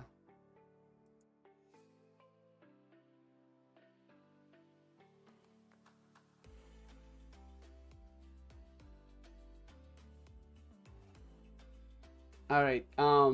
I have a small little emergency I gotta deal with. So we're going to take a quick 2-3 minute break, gentlemen. I want you to come up some ideas while we're waiting on the next game of what you think we should do. Or actually, let me do this. Think about which faction you would have loved to have instead of the ones you had. Go. Okay. We'll take a quick 1 minute, 2 minute break, and I'll be right back, guys. No worries, dude. I mean, I think that's easy. Yeah, I'm probably going to say Sacred Order. Just about now. Sacred Order Undead would be easy for me, like no brainer. Oh, If I I could have done dwarves a lot easier if I had a FOD bar built. Yep. That would have been the only other choice for me. The problem with Sacred Order is if you can't go over top of the boss, you're screwed. Because the ad heals, the one that adds heals for like 600k. It's kind of nasty. Yeah. Trying to see if we've got dwarves. See if we go in the lead. Trunda. Yeah, then I just run like Trunda, FOD, Bargala. I think we should do a unique thing where maybe each of us I know this is definitely unique, right? Because normally when we do like account help or account takeovers on someone, it's like a 1-to-1. But what if you had like 4 people like bombard, like, you know, like kind of like different sections of the game, like, oh, you got this person doing this person doing this, and they're all like coming together to like account take over one account. You know, it would be like a giga fucking account because you're having all the masterminds hitting each specific section of the game. Like an overhaul. Yeah. I mean, at the same time, it can just take more time than it needs to at that rate. If you're like, oh, you could do this way, that way, this way. Like, there's 100 ways to do a lot of it. So, that's the only disadvantage, really. Yeah, it's a bit easy to pick one thing and everyone else puts their head together to... Like, the way that I do dungeons, like, you set up the seer team, you have all 3 of your dungeons done, you just need to build a solo champion for each one. You know, if you're not going to build a seer team, you have to build 15 champions now, etc. Same thing with like clan boss. If you're not going to build one team that does all of them, if you're going to build swaps for affinity, etc. So it just depends on how certain people approach things. Yes, I'd like to get my clan boss Ultra Nightmare. It says a double man eater, but you need an the auto rest are team there, also, mister. Yeah, it's just it's only like a two round setup. It's not difficult, but it'd be nice just to hit start and then let it go. Just you know, it's build a bat eater. It's the easiest team in the entire game to build. Like a monkey could build it. Literally, the speed range is like. You got his number. Yeah. Jeez, I built that team so many times. Yeah. Well, that's it. I've got the Machado, I've got the Seeker. I think I've even got a. So you just run red. You need the man red? eater. Yeah, you run the 2 man eaters, Ares? Painkeeper for the bat eater team, and then you run Seeker for your increased attack. The problem with LiQWYD specifically, he's what makes it not auto. So you pull out him and you put in your Painkeeper. Yeah. All right, guys. Sorry about that. My daughter wasn't feeling well, so she wanted daddy cuddles. So, but yeah. So, what did I miss? We'll start with the Jarec first. Jarec, if you had a different team that you could have picked or a different faction, what would you have picked? Well, as I say, but that Sacred Order team was fantastic. I do like again the demon spawns. The Hefrak's great for clearing those first two waves. I can't remember what the demon spawn's second round is. Whether or not again that's the It's the Valks. yeah, it's the Valks, isn't it? So Well, the who could we Valkyries use? just kind of kill everything, you know? Trying to think. I think Allure. If I could get Allure in there, she could slow. Gorlos Could is really slow it strong. down. I Gorlos. slept on Gorlos Nice for a long awakening, time. actually. Cannot sleep on the Gorlos, man. He's spirit even. Yeah, I know, I slept on him for the That's it, yeah. longest time. Well, it's Increased because defense, he's yeah, got my basic nuker for that faction is what's his name? Was it Magna? Magna. And you know, he spreads the AoE and doesn't get the second hit if there's any HP burns out there. So I was like, nope, can't bring Gorlos in. But Yeah. so you're saying you would have loved to have? Do you have a +4 Cupidus? I Do do you have a not. Cupidus? +2. Is it +2 or +1? I think it's a +1. Okay. Cupidus, I've got at the minute. Okay. So now you know what your team is. Educated Potato is going to throw a YouTube video together and teach us how to build these champions, so we can Nice. 3-man this faction now. Thule, what about yourself? If you had a different team to pick, a different faction, what would you have gone? Dwarves. Dwarves. I think I could have got a 25-second timer better. Like, Really? Really? Why? You can two-shot the boss With who? with Trunda and Agala. Really? Yep. I'm expecting Yep, to see so- that video coming up like sometime this week.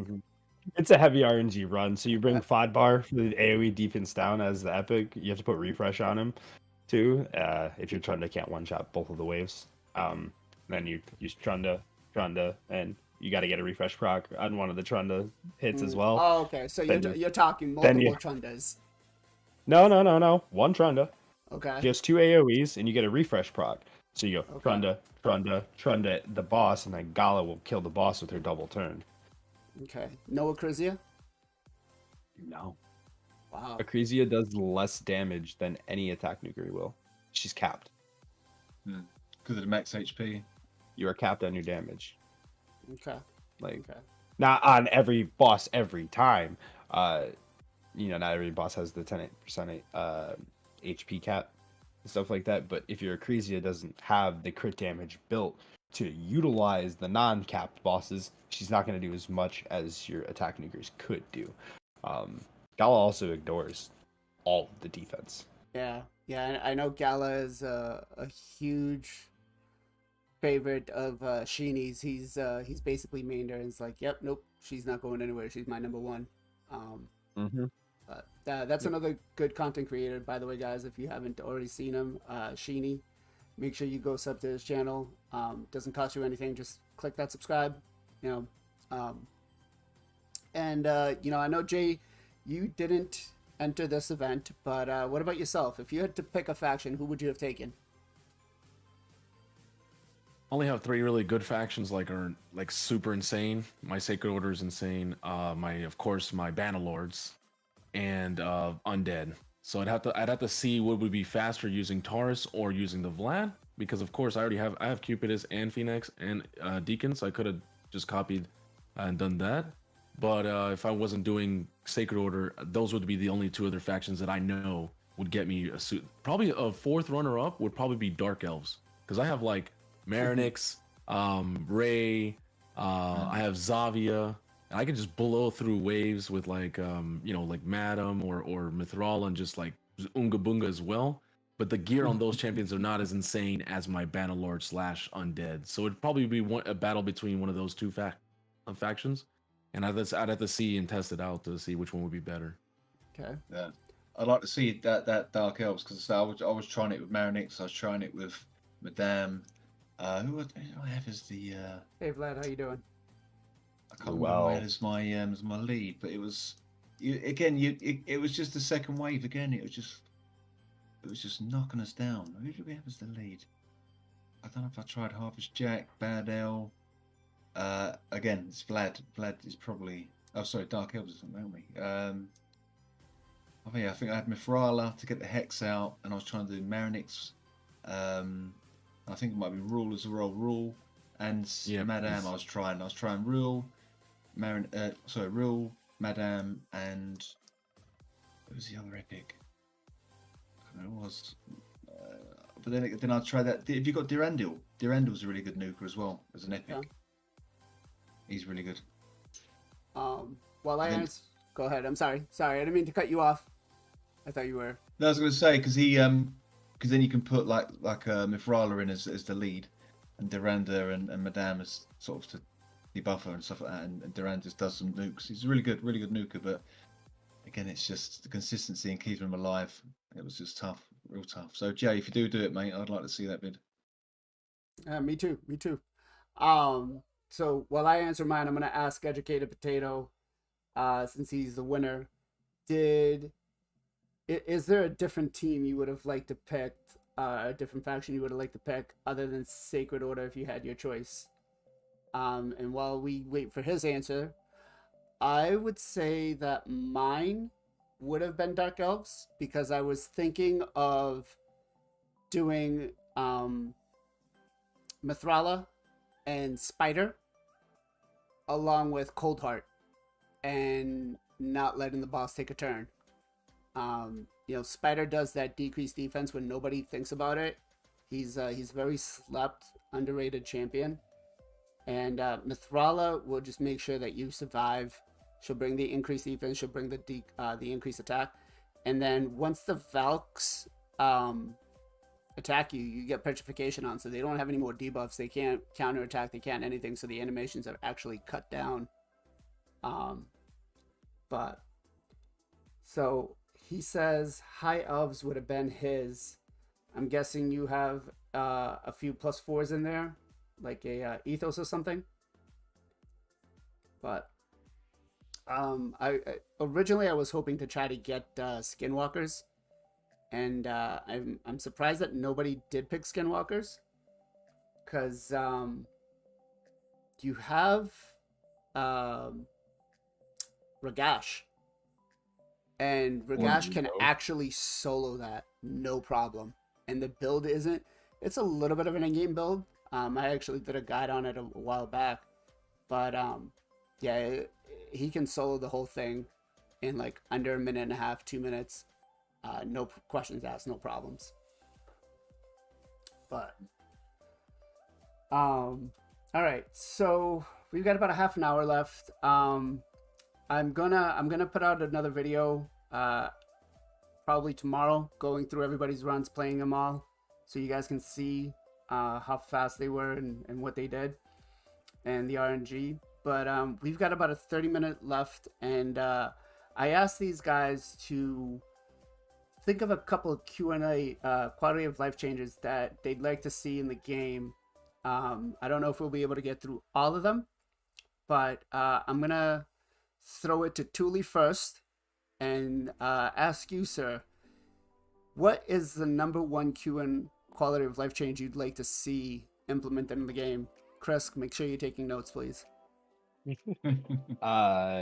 Definitely seasonal arena rankings. There are plenty of gacha games that utilize it, and the current plat system's pretty crappy for a lot of people, either based on time zone because of work, school, or other.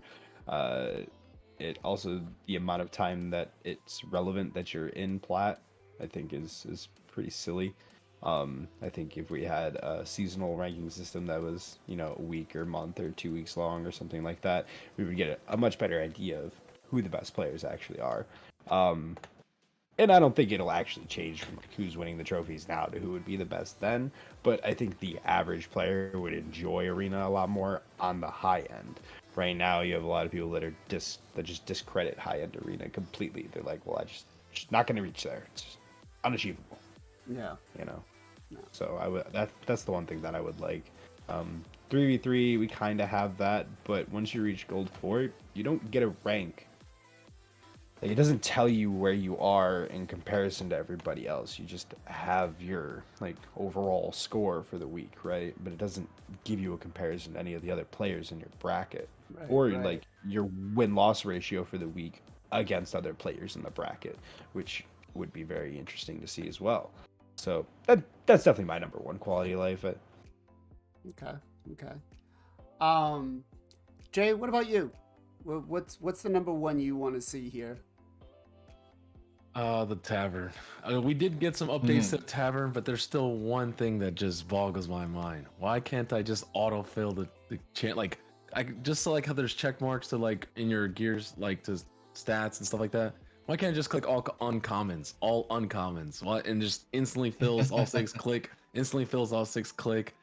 Okay, A lot of people won't probably remember this, but back then, when I was playing on Player and Play, right? But Player and Play was still pretty fairly new. A lot of people had to play on their phones, and we had even less tavern updates or quality of life that we had now.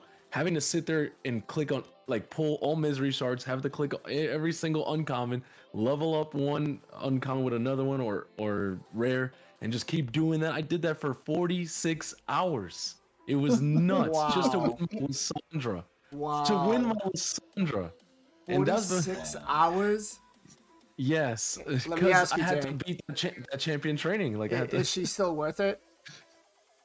Oh yeah, she carried my account, of course, and she's one of my favorite champions. So I have 3 of her now, coincidentally. But like, was it? Wow. Yeah, no, I agree with you on that. Yeah, I think there should just be a sorting feature on there that says feed all of the commons, rares, uncommons, something like that. I agree into this one particular champion.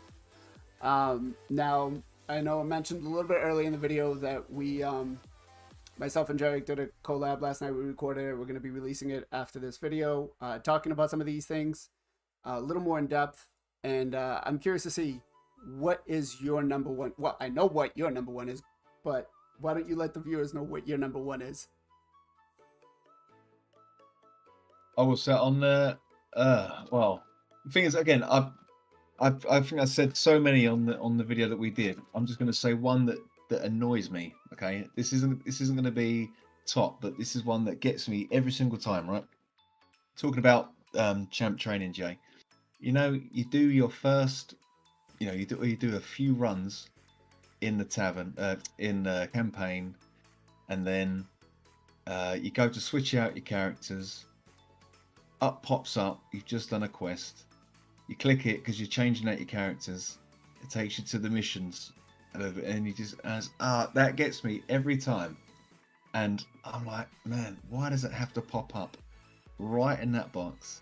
Why can't I have a tick box that says, don't show me alerts or stuff like that? Now get it. I don't know if you notice as well when if you run something and you haven't got the right gear on, and then it pops up, this champion needs attention because I can't remember exactly what it says. You ever see it where it will flash up about six times? It's like 6-7 times. I'm like, I want to click to change his character, but I can't because this thing's like flash, disappear, flash. Yeah. It's like, oh come on! So yeah, I would love to be able to get rid of those. Yeah. That's one I've. Would you want it just removed or placed somewhere else? No, you just disable pop-ups. It's got to be like a disable alert box or something like that. But you know what I mean? It's you do that. Your first run of the day, you've just done 7 runs on campaign because admittedly, there is a mission to do, or you're farming your chickens. There's that mission to run campaign 7 times, but you've forgot about it, and you go to switch out your chicken. That pops up. You're back to the bit again, then you got to do that. Go back through. I know it's not like game changer, but it's just one of those little things that just winds me up every time, and it gets me every time. The thing I never remember to not click on that space. There we go. That's just one of my little bugbears. Okay. The Big Derp says, without a doubt, simulate all keys cost consistent. I'm curious if you wouldn't mind elaborating on that a little bit. I know you go on simulate all key cost content. Wow. So simulate. Okay. So okay. You basically want to just auto complete all of that stuff. Get his raid done in 10 minutes.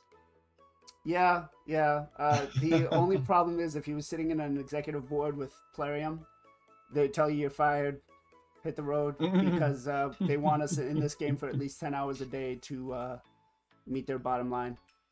On the other side of that, when the game first started, you couldn't play the game for an hour. Yeah, there wasn't enough. There wasn't enough stuff to You do. literally could not play the game for an hour, and they've added all kinds of time saves to the game since, and I think people heavily overestimate how much time the game actually takes to play. I stream the game every week, and I complete all of my dailies in under 90 minutes. Every day, including Clan Boss, Doom Tower keys, all of it. 90 minutes. But how do you collect the Plarium pay points if you're doing it under 90 minutes? You got to be logged in for 2 hours. You don't have to collect the Plarium play points. What? Crazy, I know. But yeah, I don't even have 90 minutes of content on the days that I want to drag it out on my streams. Like, there's really not that much time to actually be played on the game, even without instant complete content. That's just my take on it. So for me, I would like to see the way that they do the guaranteed events restructured. Rather than doing them like over a 2-day thing, just give us a guaranteed, even if it's an epic or, an older tier legendary champion, for the month, give us a month to fill that quota up. They can increase it a little bit, but I think a nice quality of life change would be to be able to try to get some more of these legendaries, because there's so many in the game. That's what fusions are. Yeah, but I'm glad you brought that up, because I had a viewer that made a comment saying, and I think he's personally right, that fusion should be a reward for playing the game, not having to spend extra money in this game to be able to complete it. You don't need to do that though. That's just their perception of it. Like, if you plan for fusions, you can complete all of them completely free for less than a third of your monthly resources. Like, well, and yes. I don't think things should be given out either. Like, why should we be given everything for nothing? I'm not saying give them out, but I'm saying they should be fairly more achievable. Like, a end game player like mine, I had to hit into my gem stash to be able to get that. Yeah. So a Lego's not worth a couple gems? I hit almost 1,000 gems because I had to spend so much energy. That's a pretty reasonable amount of A gems. Lego that I'm gonna put in my vault that I'm not gonna use for unless she gets buffed.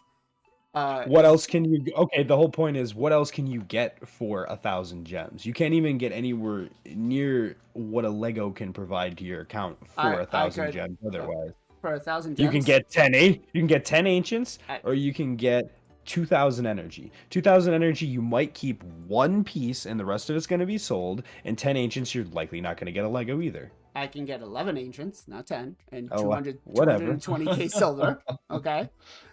For 900 gems, sir. Okay. It still doesn't change it. Like, you can also do the fusion for 500 gems. No, like, I get it, but I feel like I disagree. I hard disagree. I don't think fusions are that inaccessible, and I really don't think that you don't get that many Legos in the game. If you look at how many clan boss shards and stuff that you can get through the game, you get 5 to 7 free Legos every month. Between the fusion, clan boss shards, Doom Tower shards, 3v3 shards, login shards.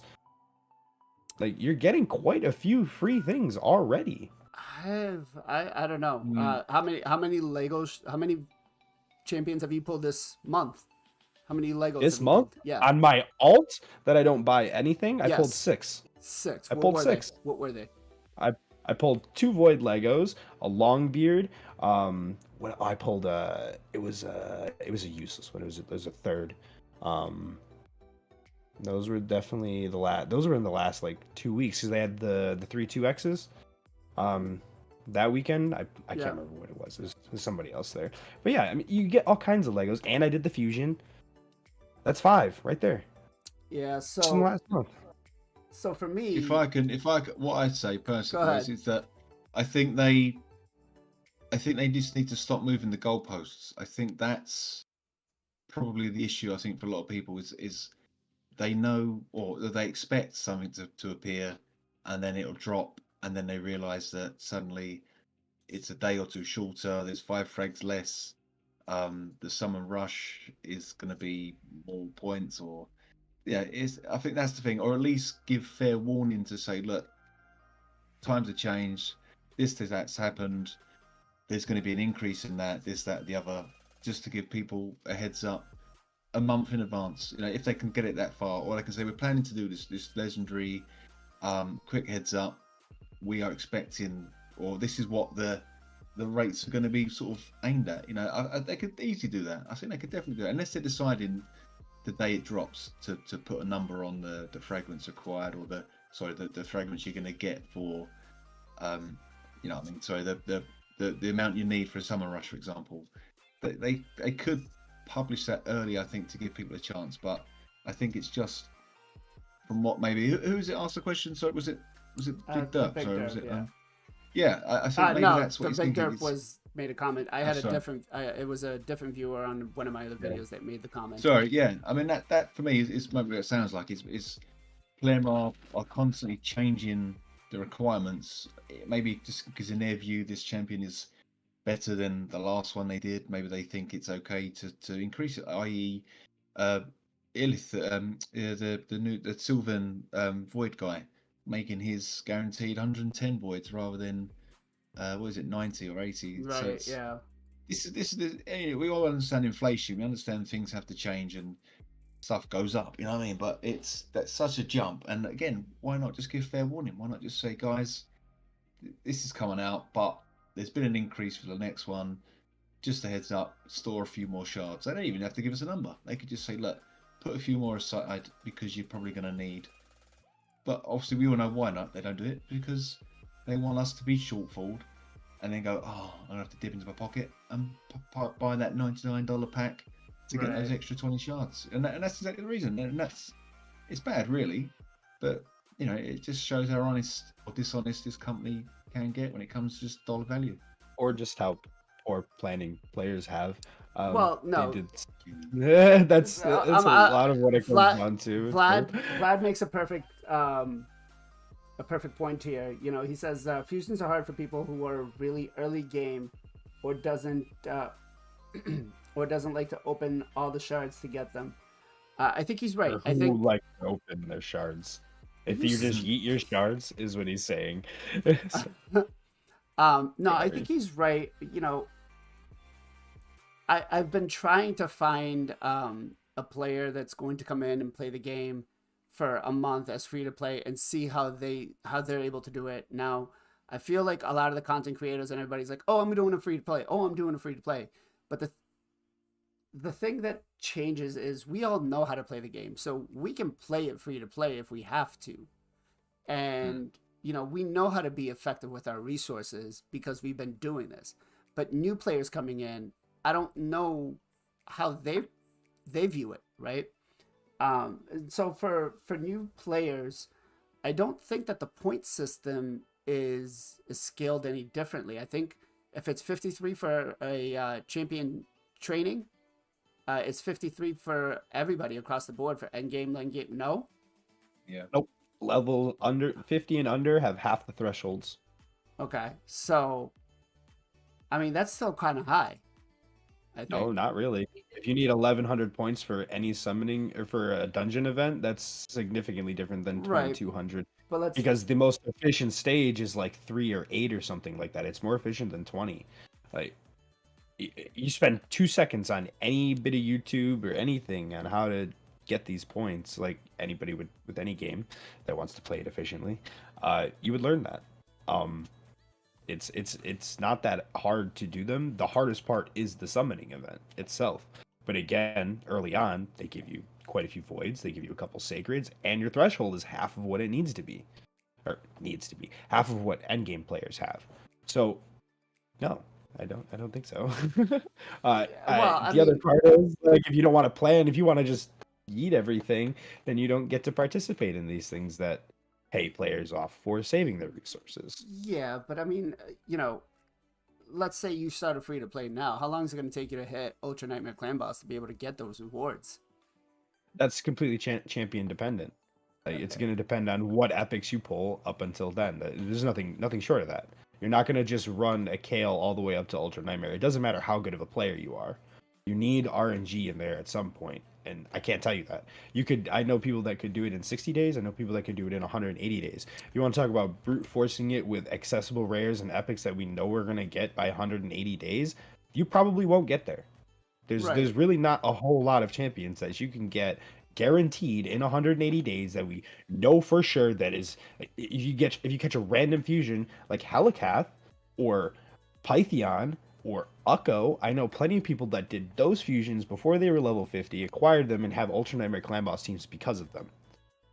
So, yes, but that brings me again to my point where it's players that have already played the game for a long time. So you're telling me... Never said that. I never said that. I never once said any of that. You're just putting words in my mouth. Well, okay. I'm sorry. I'm insinuating that because that's what the subject has been so far. But I just feel like Plarium's making it so newer players aren't, even at what was the I'm trying to think here. Dungeon Divers for this event was 4,450. 4450. So even at 2250 in the lower stages, I think that's a lot for somebody have to do. It's not. If you can complete your advanced quest, even if you can't, that's only one energy refill. You get 750 free energy a day. Okay. Okay. At level... at level 49. Okay. You know what I mean? Like, so if you're at that point where you think you can tackle a fusion, you're probably level 40. It just that alone across 3 to 4 days will complete any Dungeon Diver event. You don't need to use more than your daily energy. You don't have to have gems. You might use 2 refills. Okay. We're gonna touch this up between me and you, and we're gonna put another video out where we're gonna lay all this out. I've done a lot of math on fusions. Yeah. I don't know. Like I said, I just, for me, I felt I'm like, as an end game player, like they've gotten much harder to have to deal with, and it was like, I almost gave up on this one because I was like, the last Dungeon Divers, I was like, I'm not even gonna farm because I farmed everything I needed.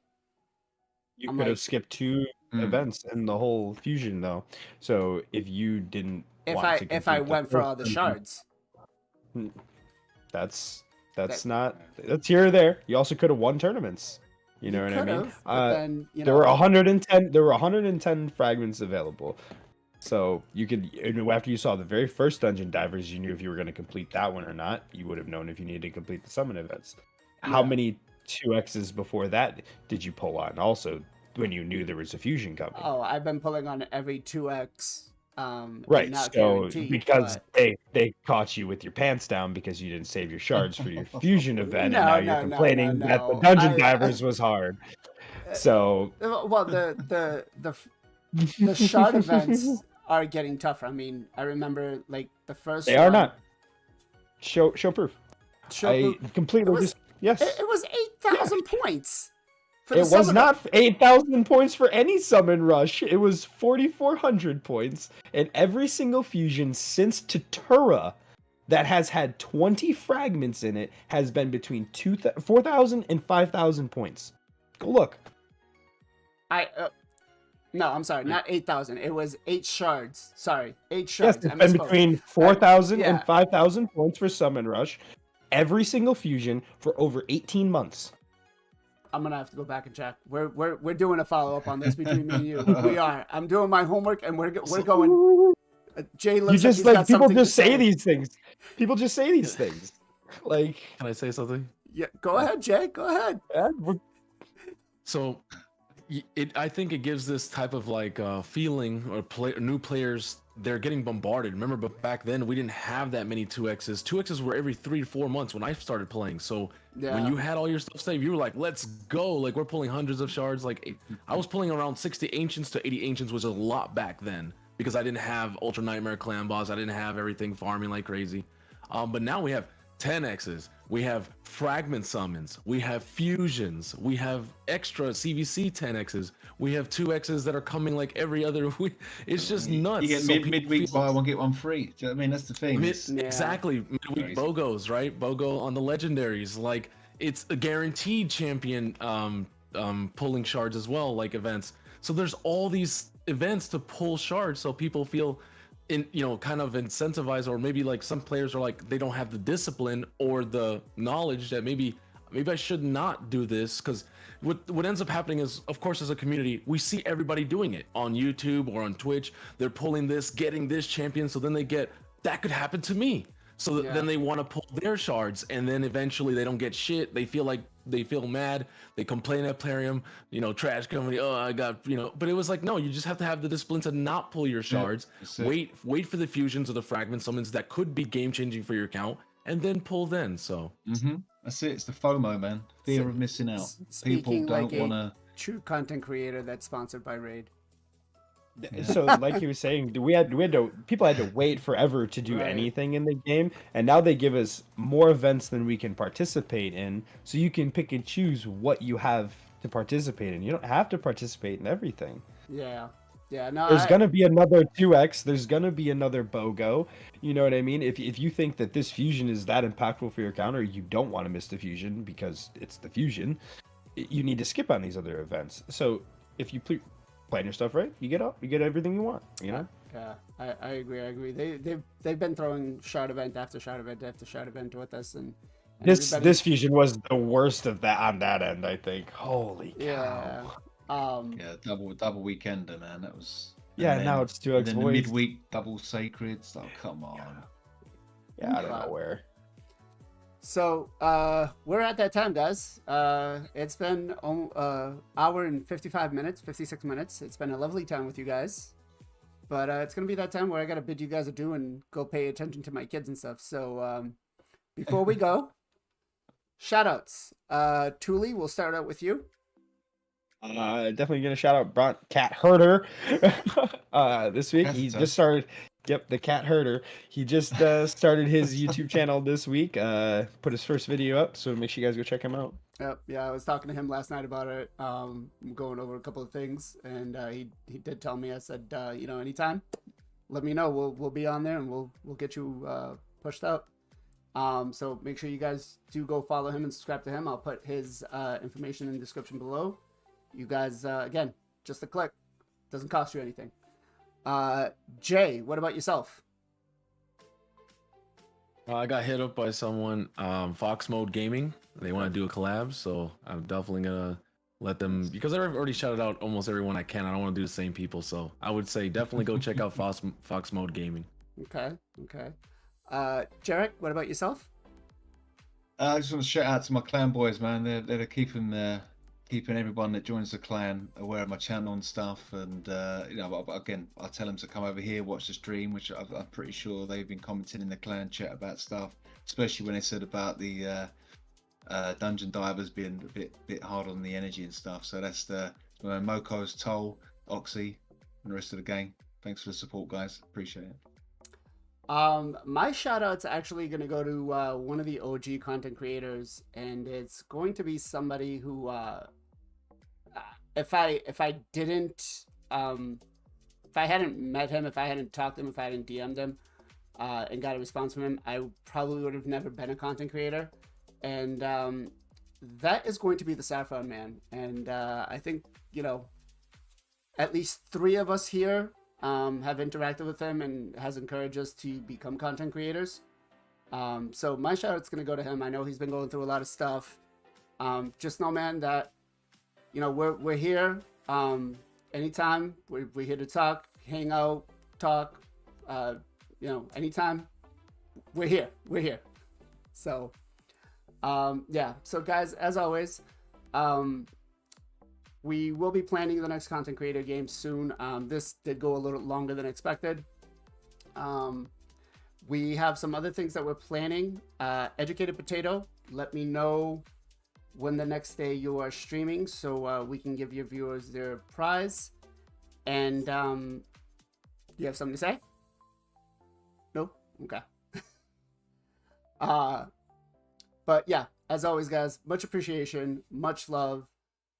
Be well, be safe out there, and we'll catch you guys next week. Bye.